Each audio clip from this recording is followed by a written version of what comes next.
Hi. I've been wanting to do a video on induction for a while now because this is something that some students in computing have problems with. Um, if you already code induction, you don't have to worry about it. But this is something that we're gonna be using in COM 3010. So in the next few videos, we're gonna be talking about induction. This whole week's pretty much about induction. So might be worthwhile to revise if you're weak with induction. I found that people are okay with induction in the terms that they know what to do, but sometimes they don't know why they're doing it. Um, so this is why I want to talk about induction like more generally, because if you know why you're doing something, you'll be more likely to remember how you do it as well. So you can also refer back to your DMath 37 textbook or whatever DMath is called now as Math 2907 or something. Um, so it's if you look at the discrete math textbook, it's on chapter 5. I also like a book called How to Prove It. Um, if you can get yourself a copy, I think there's one in library. You can also give it a go. It's generally a very good book for someone who's trying to revise mathematics, like high school math, like first year, second year math. There's a lot of materials there. So anyway, induction. Before I talk about induction, I want to talk about the idea of deduction and induction. So there are two ways of reasoning. I'm not a philosopher, so I don't really have any authority in this, but there is something called deductive reasoning. This is where you go from a general case. So you have like a rule that applies to everything, everyone. And so someone in that, if it applies to everyone, then someone will also have that property, right? So if I say that everyone who has a driver's license is 16 years or older in Australia, and Tom has a driver's license, then Tom must be 16 years or older. This is deductive reasoning. And it's solid, right? You start from a fact, and then you just apply that fact into a specific case. Inductive reasoning is different. So inductive reasoning, you go from you observe specific cases, and then you try to draw a conclusion about the general case. So one example I have there is that in COM 3010, let's say all the tests are easy so far, and then you claim that, well, the final exam must also be easy. You don't know that. There's no way you can prove it, right? Because you don't know that there's a rule that everything must be easy. You just observe it. And human find this natural. This is what we do, right? This is what we do when we're learning since we are at a young age. But this is also bad because this is how we stereotype, this is how we generalize, and we generally should not do that in life. Here's the reason why inductive reasoning can be bad. Look at prime numbers. I can observe, 3 is a prime number, 5 is a prime number, 7 is a prime number. So I just stop there and say, all odd numbers must be prime, right? Well, that's not true. Oh, but I can say that, all prime numbers are odd. Oh, well, greater than 2, yeah, it is. But again, I look at cases, I look at special cases, and then I try to infer a rule from observing just a few cases. Right? We do that in life sometimes. Like the first Dutch person I met is very tall. The second Dutch person is also very tall. Third Dutch person also very tall. So I'm just gonna claim everyone from Holland is super duper tall, which is not true, but that's an example of me being stupid using inductive reasoning. Oh yeah, one more example why inductive reasoning can be bad. 1 divide 60, 2 divide 60, 3 divide 60, 4 divide 60, 5 divide 60, 6 divide 60. So I can say all numbers must divide 60. And of course it's wrong. So why am I talking about inductive reasoning? Well, because it says the word inductive, right? And people think, oh, we got something called mathematical induction. and we got something called inductive reasoning. They must be similar. And actually, no. When you talk about mathematical induction, you're talking about the method to prove something. It is actually deductive. Like everything in math, when you prove something, is the deductive reasoning, because you start from a fact and then you prove another fact, right? That's how theorems work. I have an example here. It's trying to show you the difference between induction and inductive reasoning. Sorry, between mathematical induction and inductive reasoning. The one on the left is like inductive reasoning. So Alfred has covered, Anna has covered, Alex has covered, Amy has covered, Adam has covered. And I'm just gonna say everyone whose name starts with an A has covered. But that's how that's how inductive reasoning works sometimes. You just observe cases and say, well, of all the cases that I've seen, they support my hypothesis, so that must be true.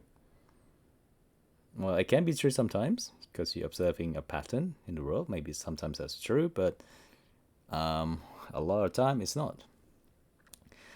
Now, I have an example for mathematical induction. Not sure this is a good one, but roughly it's not as stupid. So I'll say Alfred has covered and he had dinner with Anna. And then Anna has covered and he had dinner with Alex. And then there goes Alex who has covered and he had dinner with Amy. And then so on. So I can at least say if someone contracted covered and has dinner with another person, then that other person will also get covered. So at least I'm trying to build a connective bridge between each statement. Like I'm trying to find a reason why there's a relationship between someone having covered and another person having covered. So in a way, this is still inductive reasoning. But if I can somehow prove that having dinner with someone will cause you to have covered as well, then that can become a deductive reasoning. So if you have covered and you have dinner with someone else, then that someone else will get covered as well. So I just need to prove the first, I need to prove that statement that if you have dinner with someone, then you will give that person covered. I need to prove that. And if I can prove that, that's good.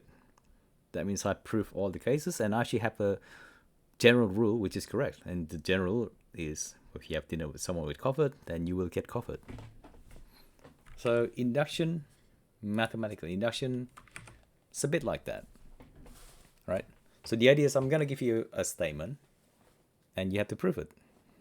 Like that statement will have n somehow. Like, for example, I want you to show that 1 plus 2 plus 3 plus delta plus n is equal to n times n plus 25 by 2. Now you can prove this, you can prove the formula. There's a proof for that.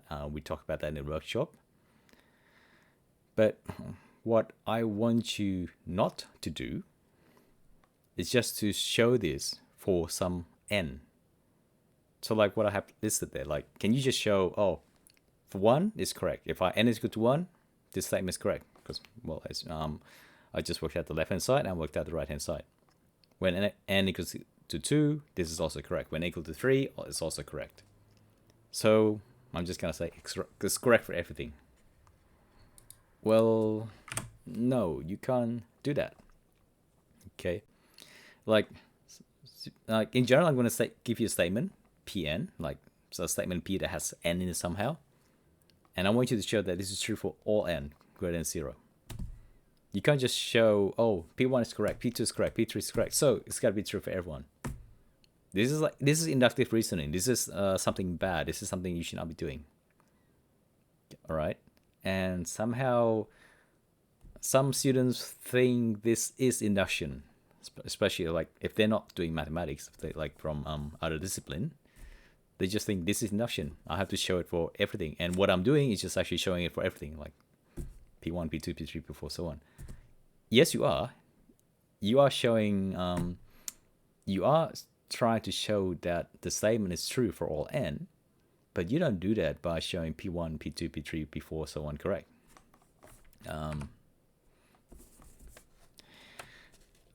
So when you learn induction, you're probably given some steps.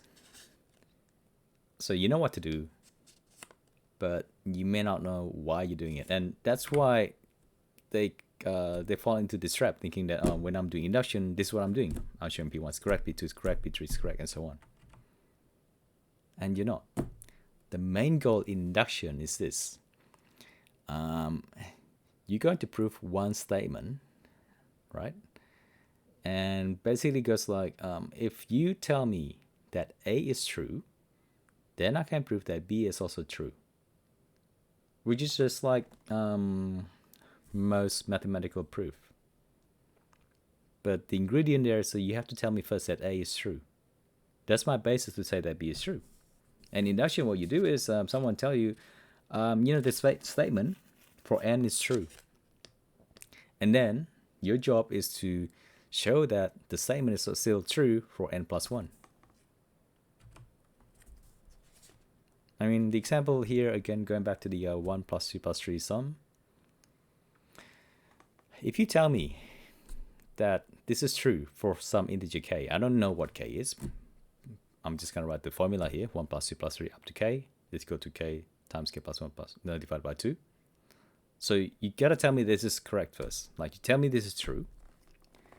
Then I can show you that 1 plus 2 plus 3 plus up to k plus 1 is going to be equal to k plus 1 times k plus 2 divided by 2.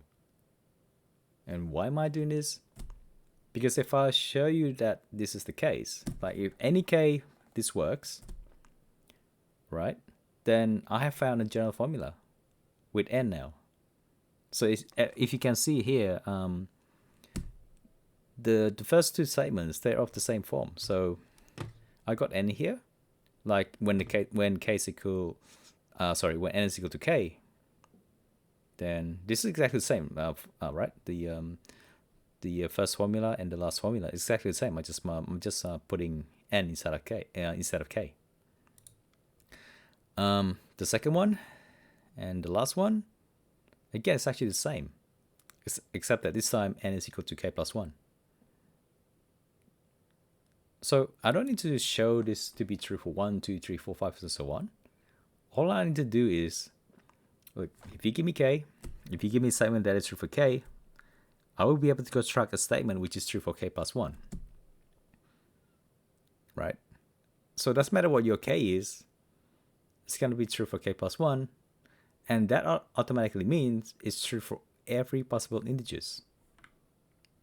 Well, assuming you start your k in the right place, but we'll talk about that more later.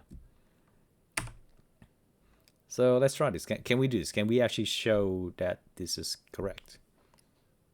Yeah. I mean, okay, again, you're telling me that 1 plus 2 plus 3 plus dot dot dot plus k is equal to k times k plus 1 divided by 2. That's what I know. I know that's correct. So I have to show the same thing for k plus 1. How do I do that? Easy, right? I just add k plus 1 on both sides. Now, there's a bit of algebra there. You may not like it. It's not a big deal. But anyway, at the end, I just show you that the statement is correct. So now we know that this formula is correct. But what is n?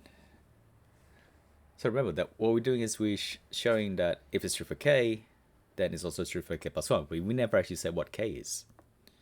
So let's try k equal to 5. Right? So we haven't actually showed k being true for any integer. Now that's what we're doing now. Let's show it's actually true for 5. I put in 5 on the left hand side. I do 1 plus 2 plus 3 plus 4 plus 5 equal to 15. I put 5 on the right hand side. Just put it in. I do 5 times 6 divided by 2. I also get 15. So now I just shown you that it's correct for one integer value for k equal to 5. Now we got two ingredients. We know that it's true for k equal to 5. We also know that if it's true for some integer k, then it's also true for k plus 1. So it must be true for 6. I mean, why? Why is it so obvious that it's true? Because when I had the formula, all I did was I add k plus 1 on both sides. Right? And I showed you that the relationship still holds for k plus 1 as well. So again, that's how induction works. You are proving if a statement is true for k, then it's also true for k plus 1. That's what you need to prove. And then you show that this is true for 1 or 2 or whatever. Like I chose 5 because I want to show you that I can choose an integer and it'll be true. But if I chose 5, I haven't shown you that it's actually true for 1, 2, 3, 4, because from 5 I can go to 6, 7, 8, and so on. So in induction, you would start with 1 most of the time. 0 or 1 doesn't really matter too much, but you will choose a starting point. Because if I can show that this is true for 1, then it must follow that it's true for 2. And you don't have to show this. It's in the formula. If it's true for 2, then it follows that it's true for 3. Again, you don't have to show this. It comes from the statement. Like if it's true for k, it's true for k plus 1. Then it's also true for 4, true for 5, and so on. Right? And all of that comes just from the first statement that we proved. Because we're saying that if it's true for k, it's true for k plus 1. So sorry, I probably sound like a broken record there. I keep saying the same thing again and again. But that really is what induction is. Now, when you were taught to do induction, you probably were told to do a certain procedure. You always have to write the base case, right? And that is when you prove the statement is true for n equal to 1 or n equal to 0, whatever. Then you have the induction step, and this is when you do the induction hypothesis. So you assume that the statement is true for n equal to k. And then you prove that it's also true for k plus 1. So in this video, I flipped that. I kind of say that the proving part is the most important thing. Well, it is actually. So all the other ingredients come after that. As long as you know why you're showing the relationship between k and k plus 1 is true, you're good. So when I ask you a question to prove something by induction, please follow this normal structure. Please go with the base case, go with the induction step, talk about the induction hypothesis. So I haven't really talked about the induction hypothesis, but there is this assume the statement is true for n equal to k. So we are assuming that the statement is true for n equal to k because we don't know if the statement is true or not for n equal to k. We actually don't know. We just assume if it's true, then I can show you that's true for k plus 1. But I don't know whether it's true. The way that I showed you that it's true is by actually choosing a k and showing that for this k, yeah, it's actually true. That's the base case. Right? And because we're just assuming it, we call this the induction hypothesis. I said we hypothesize that it's true for k. Whether or not it's actually true or not, well, we'll worry about it later. Well, actually, in the proof by induction, we worry about that first. So here's a actual proof by induction, like how I want you to write a proof by induction. So it's the same problem, but see how I start with the base case. And this is how you always write proof by induction. We want to show that this statement is true for n equal to 1. Then do the left-hand side, the right-hand side, they're the same. The left-hand side, same with the right-hand side. So yes, this is true for n equal to 1. And then you go to induction step. You write down the induction hypothesis. This is your assumption, right? And I'll say here that k is some natural number like k greater than or equal to 1.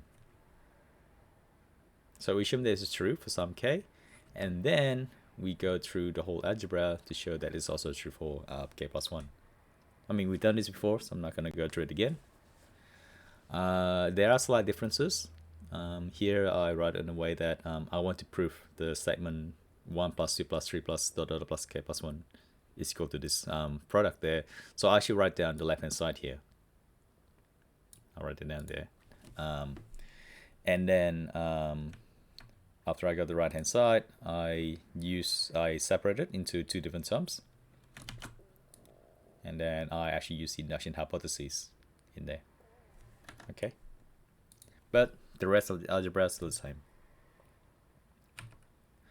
So also one more thing that people find strange about induction is that you are assuming what we're trying to prove.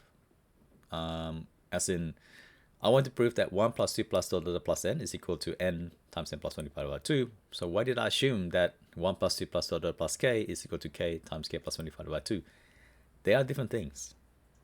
See, what I want to prove is I want to prove 1 plus 2 plus dot dot plus n equal to the n times n plus 1 divided by 2 for all n greater than or equal to 1. when I assume the case with k, when I just change n into k, that is one value of k. If it's true for any one value of k, then I can show this is true for any value of n, right? Again, that's how induction work. Now, let's talk a bit more about induction hypothesis. Can I get it wrong? Can I get the induction hypothesis wrong? The answer is yes. Let's look at what I'm trying to prove here. I'm trying to show that 1 plus 2 plus dot dot dot plus n is bigger of n. And you know this is simply not true because you know the left hand side is n squared. I'm gonna start with base case of n equal to 1. And if I have n equal to 1, then obviously 1 is just bigger of 1. Well, great, that's correct. So now if I go to the induction step, I'll choose my hypothesis to be 1 plus 2 plus dot dot plus k is bigger of k. Then I go through whole proof. And with the proof there, all I do is I'm adding k plus 1 on both sides of the equation. And I will somehow end up with the sum is still bigger of k plus 1. So I can argue some more, and I'll end up with saying basically the sum is linear, which is wrong. And the reason why this is wrong because that induction hypothesis. If you assume the wrong thing, then you can prove the wrong thing. Just like what they say you can prove whatever you want with induction because you can always choose the wrong hypothesis. So there is no way that this hypothesis is correct, right? And again, why that's incorrect? Because we chose the wrong base case. So sometimes when you prove by induction, you have to be careful with your base case as well. I mean, 1 may work, but when you get to 2, 3, 4, it may start to fail. So you have to be watchful for that.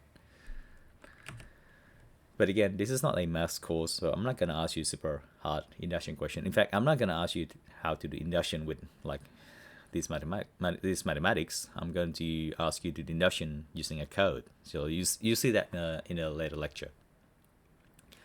Now, second one, can you get the induction hypothesis right, but the proof wrong? Yeah, you can. So here's another silly induction proof. I'm going to show that every odd number is bigger than 2 is a prime. So the base case 3 is a prime, great. Then the induction hypothesis, k is a prime number. Well, I mean, that's always true, right? If the condition is that I pick a k to be a prime number, great. But now I need to show that k plus 2 is a prime number because that's the next odd number. And now what? I can't do anything because I can't show that. I can't show that if I have a prime number and I add 2 to it, it becomes a prime number again. I can't do that. So I can't prove this using induction. So hopefully those two counterexamples make you understand induction better. And I have more examples here about induction. Pretty much just to get you to write induction in the right format. Like, here's what I'm trying to prove. That the product of I from 1 to n is equal to n factorial. All right, this is silly because this is just a definition. So, but it's just to illustrate that how to write it out, the proof. You always go with the base case. Prove that this is true for n equal to 1. All right, so show the left hand side, show the right hand side. And then for the induction hypothesis, you assume this is true for k. Then you write it down again in k, in terms of k. The whole, like, what you're trying to prove, you write it in terms of k. And then you need to prove this for k plus 1. You need to show this is true for k plus 1. You always follow the same structure. So, how to prove that? That's easy. I'm just multiplying both sides by k plus 1, and I'll get the proof. Okay, so simple, silly example there.